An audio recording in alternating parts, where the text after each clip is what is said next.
صلوا على النبي السلام عليكم ورحمة الله وبركاته እንኳን ደስ አላችሁ ለኢትዮጵያውያን ሙስሊሞች ማለት ነው። ምክንያቱም ምንድነው መጅሊሳችን ያው ሲያጠፋ እንተቻለን፣ እንቃወማለን፣ እንቆጣለን፣ መስመር እንይዝ እናደርጋለን። ምክንያቱም የኛው ተቋም ነው ብለን ስለምናምን ሲያለማና ትክክለኛ ስራ ሲሰራ ደግሞ እናመሰግናለን። ስለዚህ በበላይነት ሙስሊሙ ማህበረሰብ እየመራ ያለው መጅሊስ በተለይ ደግሞ የሐጅ ኮሚቴ የተቋቋሙ ዑለሞችና እንደዚሁም ደግሞ በዚህ ዙሪያ ላይ ያሉ አባላቶች ኮሚቴዎች እጅግ በጣም የሚያኮራ ስራ ነው የሰራችሁት።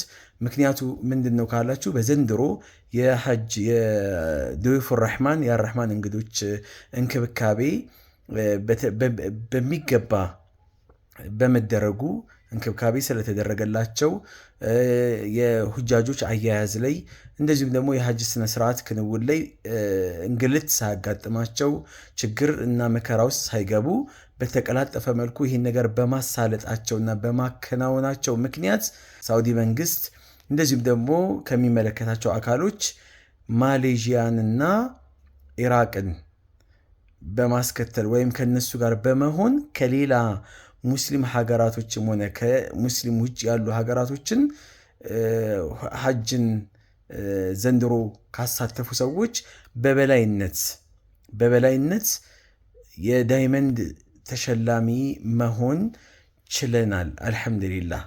ቀላል ነገር አይደለም። ማሌዥያ ማለት እጅግ በጣም ዘሆል ሙስሊም የሆነ ሀገር ማለት ይቻላል። ኢራቅም እንደምናየው እኛ ሀገር የሙስሊም ሀገር አይደለም። በጣም እጅግ በጣም ከግማሽ በላይ ሙስሊም የሚኖርበት ሀገር ቢሆንም ስለዚህ ከዚህ በፊት ሲተችበት የነበረው ከተቺዎች ውስጥ አንዱ እኔ ነኝ።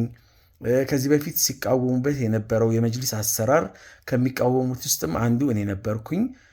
ይኸው ለአሰራር ግድፈቶቹ ጥፋቶቹ ታርመው ዛሬ በዚህ ደረጃ ብር አይደለም፣ ነሐስ አይደለም፣ ወርቅ አይደለም፣ ከነዚህ በላይ ዳይመንድ ተሸላሚ መሆን መቻል ቀላል ነገር አይደለምና አልሐምዱሊላህ ብዙ ነገር እንጠብቃለን። ከዚህም በላይ ተሰርቶ ደግሞ ለማየት ምንበቃ አላህ ያድርገን። ከዚሁ ከዳይመንድ ሳንወርድ ወርቅ እንኳን ለኛ እንደ ሽንፈት የምንቆጥርበት ጊዜ ነው ከዚህ በኋላ መምጣት ያለበት። በዚሁ በዳይመንዳችን ቀጥለን የአርህማንን እንግዶችን በመኻደም ዱንያዊ ጥቅም በዚህ መልኩ ከሆነ አኺራ ላይ ደግሞ አላህ ባሮቼን እንግዶቼን ተንከባከባቸዋል ብሎ ጀነት ከሚያስገባቸው ባሮች አላህ እንዲያደርገን እማጸናለሁኝ። እጅግ በጣም ደስ ብሎኛል፣ ኮርቻለሁኝ። በዚሁ እንዲቀጥል ነው። እንደዚህ አይነት ጠንካራና ጀግና መጅሊስ እንዲፈጠር ነው መጅሊስን መኮነን መጅሊስን መውቀስ የምንገደድበት ምክንያቱ ይሄ ነው። በቃ ሲጠነክር ከጎኑ እንቆማለን፣ ሲያጠፋ ነው እንላለን። ሲያለማ ደግሞ ሲያጠፋ ከነጥፋቱ አይ ብለን ተሰታትሮ መቀመጥ አይደለም። ትችት ያጠነክራል የሚባለው ለዚህ ነው። መጅሊስ የሚተቸው አካል ባይኖር አይጠነክርም ነበር። አሁንም ነገም ከነጎዲያም ትችቱ ላይቀር ይችላል። ይሄ ትችቱ የሚያጠነክረው የሚያበረታው እንዲሆን ታስቦ በዚህ ንያ እንጂ በክፋት እንዳልሆነ መቼም አዋሙ ተራው ማህበረሰብ ባይረዳ እንኳን አልሐምዱሊላህ እዚሁ ቦታው ላይ ወንበሩ ላይ ያሉ ሰዎች ይረዳሉ።